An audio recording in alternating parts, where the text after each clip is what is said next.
प्रिय विद्यार्थियों, पूर्व व्याख्यान में हमने स्नातकोत्तर उत्तरार्ध के चतुर्थ प्रश्न पत्र में निर्धारित व्याकरण भाग में तद्धित प्रकरण के अंतर्गत अपत्याधिकार प्रत्ययों का अध्ययन प्रारंभ किया था। उसी क्रम को आगे बढ़ाते हुए आज हम अपना व्याख्यान प्रारंभ करते हैं अगले सूत्र कन्यायाः कनीन च से। देखिए अब आप, कन्यायाः कनीन च क्या कहता है ये सूत्र। कन्या शब्द के, कन्यायाः कन्या के, तो कन्या शब्द के षष्ठ्यंत समर्थ से अपत्य अर्थ में अण प्रत्यय होता है। च यानी वही प्रत्यय, तो पहले अण था अपना, तो अण प्रत्यय होता है और कन्या के स्थान पर कनीन आदेश होता है। कन्या शब्द के षष्ठ्यंत समर्थ पद से अपत्य अर्थ में अण प्रत्यय होता है और कन्या के स्थान पर कनीन आदेश होता है। कन्या यानी अविवाहित महिला। तो कानीनः, उदाहरण बनाइए, कानीनः, तो कन्यायाः अपत्यम, कन्या की संतान, अविवाहित स्त्री की संतान। तो देखिए आप इसको, कन्यायाः षष्ठी का एक वचन है, कन्या षष्ठी एक वचन में णस प्रत्यय ले आया और अपत्य अर्थ में अण प्रत्यय आ गया आपका। सामने आपने दिया कन्यायाः कनीन च सूत्र से कन्या शब्द के षष्ठ्यंत समर्थ पद से परे अपत्य अर्थ में अण प्रत्यय प्राप्त हुआ।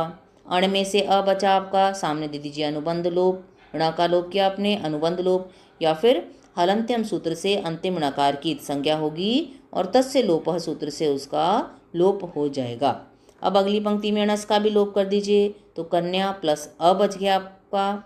तो कृत तद्धित समासाश्च सूत्र से कन्या णस की प्रातिपदिक संज्ञा होगी और सुपो धातु प्रातिपदिकयों से प्रातिपदिक के अवयव णस प्रत्यय का लोप हो जाएगा।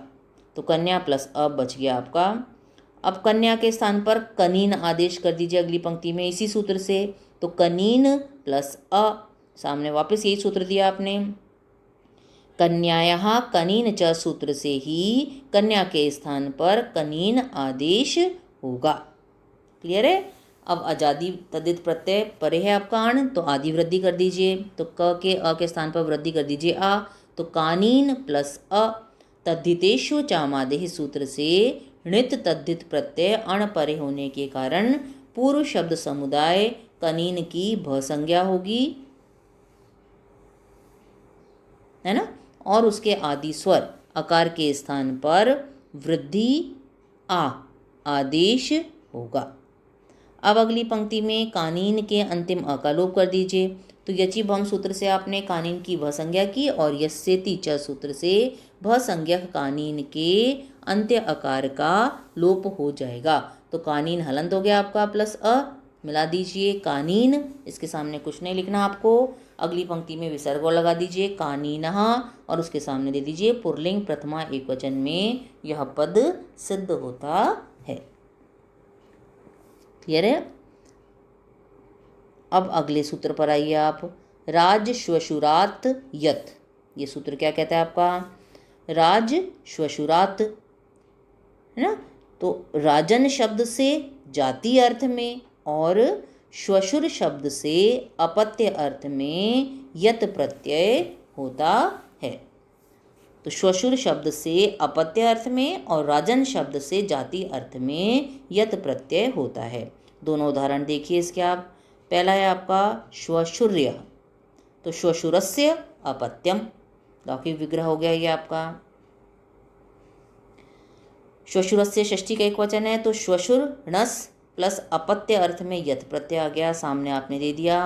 राज श्वशुराद यत सूत्र से श्वशुर शब्द से अपत्य अर्थ में यत प्रत्यय प्राप्त होगा। यत में से य बचाइए, त का लोप कर दीजिए।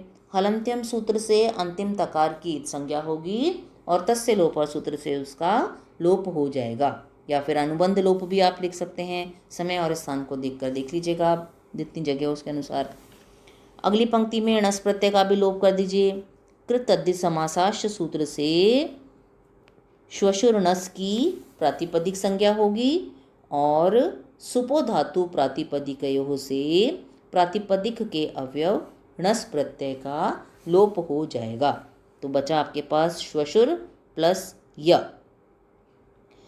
अगली पंक्ति में श्वशुर अब यत है ये आपका। देखिए आदि वृद्धि यहाँ नहीं कर सकते आप, क्यों? क्योंकि आपके पास आदि वृद्धि करने के दो सूत्र थे। पहला था तद्धितेष्व चामादे, वो कहता था णित या यत तद्धित प्रत्यय यदि सामने विद्यमान है तो आप आदि स्वर को वृद्धि कर दीजिए। और दूसरा था आपके पास किति च, वो कहता था कित तद्धित प्रत्यय यदि सामने विद्यमान है तो आप आदि स्वर की वृद्धि कर दीजिए। यत न तो आपका णित है, न यत है और न कित है, इसलिए आदि वृद्धि यहाँ पर नहीं हो सकती, उसका आप यहाँ पर प्रावधान ही नहीं होता है आपका। ठीक है, अब जब आदि वृद्धि नहीं हो रही तो अंत्य स्वर का लोप करिए। तो श्वशुर हलंत कर दीजिए आप प्लस य। अब सामने दीजिए यचि भम सूत्र से यकारादि प्रत्यय यत परे होने के कारण पूर्व शब्द समुदाय श्वशुर की भ संज्ञा होगी और यस्यति च सूत्र से भ संज्ञक श्वशुर के अंत्य आकार का लोप हो जाएगा। तो श्वशुर हलंत रह गया आपका प्लस य। मिला दीजिए श्वशुर्य, र ऊपर चला जाएगा यह के हलंत है क्योंकि ये तो हो गया श्वशुर्य। इसके सामने कुछ नहीं लिखना क्योंकि आप कोई नया काम नहीं कर रहे, केवल मिला रहे हैं। अगली पंक्ति में विसर्ग और लगा दीजिए श्वशुर्य और उसके सामने लिख दीजिए पुल्लिंग प्रथमा एक वचन में यह रूप सिद्ध होता है। ये तो श्वशुर शब्द का हो गया आपका उदाहरण। आपने बोला था ना सूत्रकार कि श्वशुर शब्द से अपत्य अर्थ में यत प्रत्यय होता है, और दूसरा राज था पहला पद आपका, तो राजन शब्द से जाति अर्थ में यत प्रत्यय होता है। तो अब इसका उदाहरण देखिए राजन्यः। राजन्यः का लौकिक विग्रह क्या हो गया? राज्ञ, राजा की संतान जाति अर्थ में है ना, तो राज्ञः अपत्यम जाति ही, राजा की संतान क्षत्रिय जाति। अब देखिए राज्ञ षष्ठी का एक वचन है, तो राजन मूल शब्द है आपका, षष्ठी एक वचन में णस प्रत्यय आ गया प्लस यत अपत्य अर्थ जाति अर्थ में ले आए आप। सामने दे दिया आपने राज श्वशुरात यत सूत्र से राजन शब्द से परे जाति अर्थ में यत प्रत्यय प्राप्त हुआ। यत में से य शेष रखिए अगली पंक्ति में, तो राजन णस प्लस य सामने आपने दे दिया। हलंत्यम सूत्र से अंतिम तकार की संज्ञा होगी और तस्य लोप से उसका लोप हो जाएगा या फिर अनुबंध लोप।